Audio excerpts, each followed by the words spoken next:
Kelenjar getah bening itu berbahaya nggak? Terus sama nggak dengan yang namanya tumor? Nah, jadi gini Bapak Ibu semuanya. Jadi untuk dari kelenjar getah bening itu ternyata beda dengan yang namanya tumor. Jadi kita tahu diketahui dulu tuh asal usul dari kelenjar getah bening sama yang namanya tumor. Jadi kalau kelenjar getah bening itu adalah sistem daya imun tubuh kita. Jadi bagian dari daya tahan tubuh kita.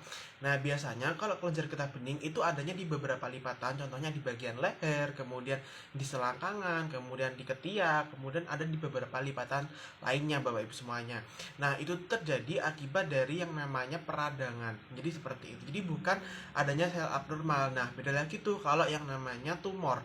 Nah, tumor itu terjadi akibat adanya sel abnormal yang ada di dalam tubuh kita. Jadi, untuk dari tumor itu ada dua macam. Ada yang namanya tumor jinak, yang kedua ada tumor ganas. Nah, tumor jinak ini itu nggak berbahaya, tapi ada juga beberapa kasus yang dimana memang awalnya tumor jinak, tapi lama-lama menjadi tumor berbahaya, tumor ganas. Nah, itu yang ditakuti itu. Jadi tumor ganas bisa disebut juga dengan yang namanya kanker. Jadi seperti itu. Nah, kemudian saya punya pengalaman itu dari kakak saya, yang dimana kakak saya itu terkena penyakit tumor. Pada waktu itu beliau untungnya masih tumor jinak, tapi sudah mulai gede banget, sudah sekitar sebiji rambutan.